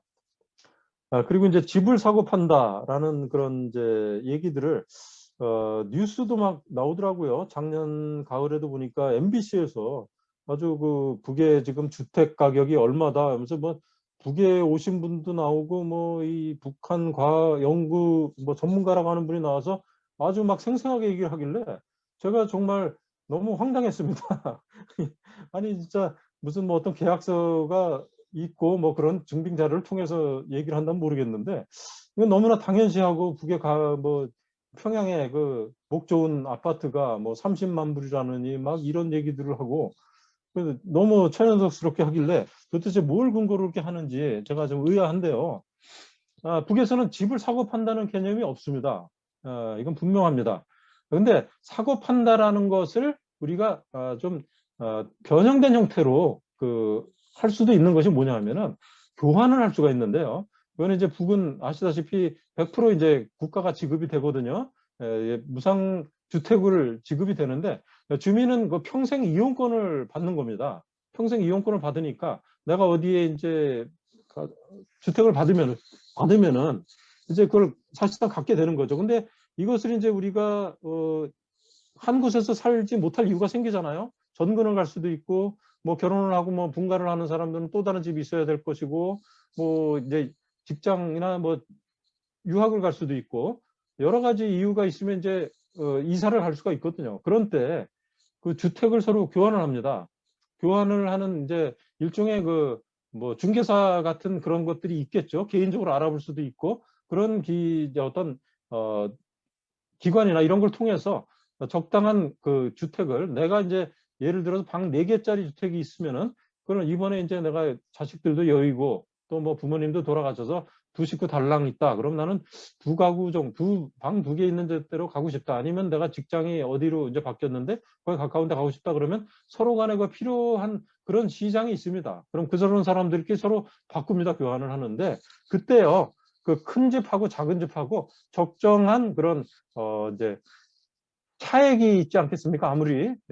아무래도 그 큰 집하고 작은 집하고 그럴 때 딱히 정해진 건 아니지만 그 어느 정도 그 가격을 이제 보충하는 돈을 줍니다. 이제 큰 집으로 가는 사람 입장에서 그런 때 이제 그 변전된 형태의 거래가 가능하죠. 그래서 이제 그거를 이제 하나의 이제 시장 가격처럼 생각하고 주택을 사고 판다라고까지 이렇게 얘기가 나오는 것 같은데 공식적으로 사고 파는 개념은 없습니다. 만약에 이걸 사고 팔았다면 엄격히 불법입니다. 그리고 처벌을 받게 돼 있고요. 그런 점을 좀 말씀드리고 싶고요. 지금 이제 많은 시간이 경과를 하고 있는데 제가 이제 빨리 정리를 하겠습니다. 이제 질문도 하셔야 되니까 지금 이게 미래과학자 거리 방문한 데를 이른바 그 대동강 뷰가 보이는 그 집을 방문해서 직접 둘러보고 찍은 겁니다. 그리고 이제 손전화에 대해서 이제 말씀드려야 되는데 현재 그 북계 주민이 한 2,600~700만 되는데 3명당 한 대꼴로 거의 일상화가 돼 있고요. 이것도 이제 200에서 400달러 정도 하고 목돈으로 내야 되지만 어떤 분실보상제도 같은 보험제도가 있어서 1년 안에 분실이 되거나 망치고 그러면 조건 없이 바꿔주는 한 10달러 정도 뭐 내면 된다고 하던데 그런 보험제도가 있는 것도 좀 이색적입니다. 그리고 요즘은 스마트워치가 유행을 합니다. 스마트워치는 이렇게 지금 북에서 제일 저게 싼 건지 모르겠습니다만 50달러 하는 스마트워치를 제가 찍었는데요. 저것이 이제 보통 이어폰 끼는 블루투스 기능을 있잖아요. 전화기를 쓰니까 이 블루투스를 북에서는 우리가 휴대폰을 손전화라고 하잖아요. 귀에다 꽂는 거는 귀전화라고 합니다. 우리말을 재밌게 쓰죠. 그리고 이 개성의 그 상점을 이건 방문한 것이 아니고 제가 차를 타고 가다 순간적으로 사진을 찍었는데 이 사진이 아주 놀라운 사진이었습니다.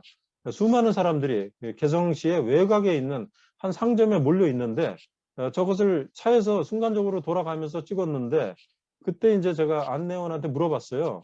저기 뭐에 사람들이 모여 있냐고 하니까 이 사람이 이렇게 보더니 간판을 작게 있지만 간판을 보더니 정보기술교육 자재 판매소라고 있거든요. 그게 보니까 이제 오늘 손전화 파는 날입니다. 신형 손전화 나오는 날입니다. 이런 얘기를 하는 거예요. 그래서 깜짝 놀랐죠. 북에도 손전화가 신형 전화가 나오면 저렇게 서로 먼저 사려고 줄을 서는구나. 그런 것이 정말 너무나 어떻게 보면 다른 나라들과 똑같은 일상의 풍경인데 우리는 북에서 그런 풍경이 벌어졌을 때 굉장히 놀랄 수밖에 없다는 것이 제가 북을 다시 한번 생각하고 북을 바로 알아야겠다는 그런 생각을 하게 된 그런 배경입니다. 네, 그리고 오늘날 이제 평양의 교통체증이 굉장히 그 일상화될 정도로 차들이 많고요. 예, 제가 이렇게 사진을 해서 찍었는데 그래서 일부 구간에 이런 이제 교통체증이 일상화돼 있어서 많은 그 변화가 있습니다. 이 북에서 그 이제 좀 일요일에 그는 일체 자가용차들이 못 나오게 하고 그다음에 기본적으로 평양에서는요 차량 2부제입니다. 짝수나는 짝수차, 홀수나는 홀수차 이렇게 나오게 돼 있거든요. 그러니까 그것을 또 차량 2부제가 하는데도 불구하고 이 교통체증이 일부 구간에서 벌어질 정도로 지금 차량이 급속히 증가하고 있다는 것. 예, 그래서 이것도 아주 북에 달라지는 그런 모습들. 예, 오늘 뭐 좀 시간이 지금 많이 경과하고 지금 다 끝나긴 했는데요. 혹시 모르니까 질문을 좀 받고 제가 좀 시간이 된다면 나머지를 하는 게 좀 좋을 것 같습니다.